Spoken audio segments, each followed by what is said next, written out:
जनपद देहरादून के डाक पत्थर में यमुना शरद उत्सव महोत्सव 2021 का तृतीय विशालतम क्रीड़ा एवं लोक संस्कृति समागम का आयोजन यमुना वैली संगम संगठन डाक पत्थर के द्वारा दिनांक 5 नवंबर और 6 नवंबर व 7 नवंबर को डाक पत्थर बैराज पर किया जा रहा है, जिसको लेकर आज यमुना वैली संगम संगठन के पदाधिकारियों के द्वारा विकास नगर में प्रेस वार्ता कर कार्यक्रम की जानकारी दी।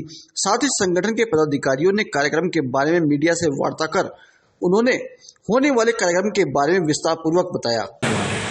विभाग है उन्होंने जो है इसके बारे में 8 या 70 के आसपास टीमें उपलब्ध होगी।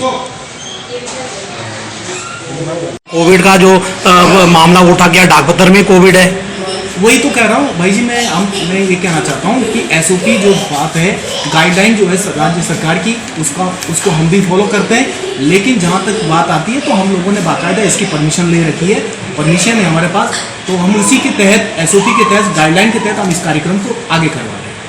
हाँ, कुछ छोटी मोटे छिटाकंशी हुई है, अड़चने आई है, लेकिन मैं साफ तौर पर कहना चाहता हूँ कि अगर कोई राजनीति कर रहा है तो ठीक नहीं है। राजनीति हम नहीं करना चाहते, क्योंकि हमारा खेल कूद का मकसद खेल भावना को बढ़ाना है, ना कि राजनीति करना है। राजनीति हम नहीं कर रहे। सभी लोग हमारे समिति के जो मेंबर है, सदस्य हैं, सब लोग इसमें बीजेपी हो चाहे कांग्रेस के हो या किसी भी अन्य दल के हो, सब लोग इसमें शामिल है और हमारा खेल को बढ़ावा देना हमारा मुख्य मकसद है। बाकी राजनीति करना कोई मकसद नहीं है। देखिए सर, सबसे पहले तो आप सभी मीडिया वालों का बहुत बहुत धन्यवाद। आप सभी लोग यहाँ पर आए। मैं कहना चाहता हूँ कि हम सब लोग यहाँ समिति के मेंबर यहाँ पर बैठे हैं और 5, 6 और 7 नवंबर को सांस्कृतिक कार्यक्रम और खेल कूद प्रतियोगिता का आगाज होगा डाक पत्थर बैराज ग्राउंड में। और इस खेल कूद प्रतियोगिता का जो मुख्य उद्देश्य है, खेल कूद प्रतियोगिता को बढ़ावा देना और अपनी संस्कृति को बचाना, संस्कृति का प्रोटेक्शन करना, उसका संरक्षण करना हमारा मुख्य मकसद है। और दूसरी बात यह है कि जो युवा होते हैं उनकी एबिलिटी को निखारना, उनकी एबिलिटी को पहचानना हमारे खेल कूद प्रतियोगिता का मकसद है। सर, इसमें अभी जैसे बताया जा रहा था कि इसमें एक पेपर पे न्यूज़ भी छपी थी कि कुछ लोग विरोध कर रहे हैं, तो आपको क्या लगता है इसके अंतर्गत राजनीति हो रही है, क्या है? देखिए, सबसे पहले तो मैं बताना चाहता हूँ कि जो समिति का निर्माण होता है, समिति एक आदमी से नहीं बनती है। समिति बहुत सारे लोगों से बनती है, मिलकर बनती है। और समिति के जो मेंबर है उसमें राजनीति का कहीं भी कोई अंश नहीं है। समिति का मुख्य मकसद है, मैंने कहा ना कि हमारा कोई मकसद नहीं है राजनीति करना। अगर कुछ लोग अगर इसमें राजनीति कर रहे हैं तो निरर्थक है, नहीं करनी चाहिए। मैं जहां तक मैं समझता हूं, अगर टूर्नामेंट की बात करें, इससे पहले बाड़वाला हुआ है, डुमेत हुआ है, हर जगह दशहरे में कार्यक्रम हुआ है। केवल ये डाक पत्थर बैराज का कार्यक्रम नहीं है, अन्य जगह भी तो कार्यक्रम हुआ, वहां भी जनसेवाएं उमड़ी है, वहां भी मंत्री लोग आए हैं। केवल डाक पत्थर को ही अगर आप तो वो ठीक नहीं है। राजनीति कहीं नहीं है इसमें और नहीं होनी चाहिए। राजनीति इसमें कहीं अंश नहीं राजनीति का। नहीं, पीछे जो है कहीं एबिलिटी को पहचानना चाहते हैं तो कहीं ना कहीं ये खेल कूद से मतलब है, संस्कृति से मतलब है।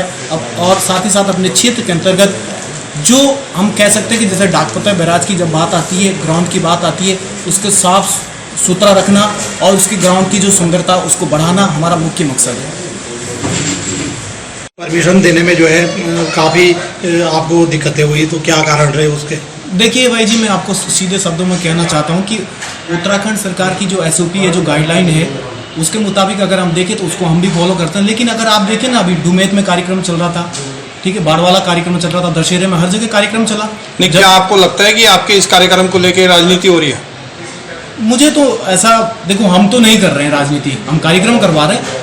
और अगर कोई राजनीति के रूप में इस कार्यक्रम को कोई देख रहा है तो वो निरर्थक है, ठीक नहीं। जैसे कि सूचित कर देता हूँ मीडिया के माध्यम से कि यमुना वैली संगम संगठन डाक पत्थर की ओर से 3 दिवसीय खेलकूद और सांस्कृतिक कार्यक्रम का आगाज होगा 5 और 6 और 7 नवंबर को। और इस सांस्कृतिक कार्यक्रम का और खेलकूद प्रतियोगिता का जो उद्देश्य है, हमारा उद्देश्य है कि खेलकूद को बढ़ावा देना और अपनी संस्कृति को, उसका संरक्षण करना, उसका प्रोटेक्शन करना हमारा मुख्य मकसद है। इस खेलकूद प्रतियोगिता में, इस सांस्कृतिक प्रतियोगिता में कतई भी ये मतलब नहीं है कि राजनीति से कोई मतलब नहीं है। हम अपने क्षेत्र के अंतर्गत अपने संस्कृति को, अपने खेल कूद को बढ़ावा देना चाहते हैं। खेल के अंतर्गत बहुत सारे युवाओं को, उनके हुनर को। कार्यक्रम के मुख्य आकर्षण क्या रहेंगे? मैं सबसे पहले तो आप सभी पत्रकार महोदय और मीडिया प्रभारी को नमस्कार करता हूं।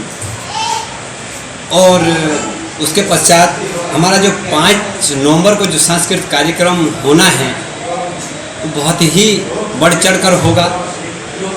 और इसमें जो है हमारे जौनसार, बावर, जौनपुर, रोई, हिमाचल हर क्षेत्र के लोग गायक होंगे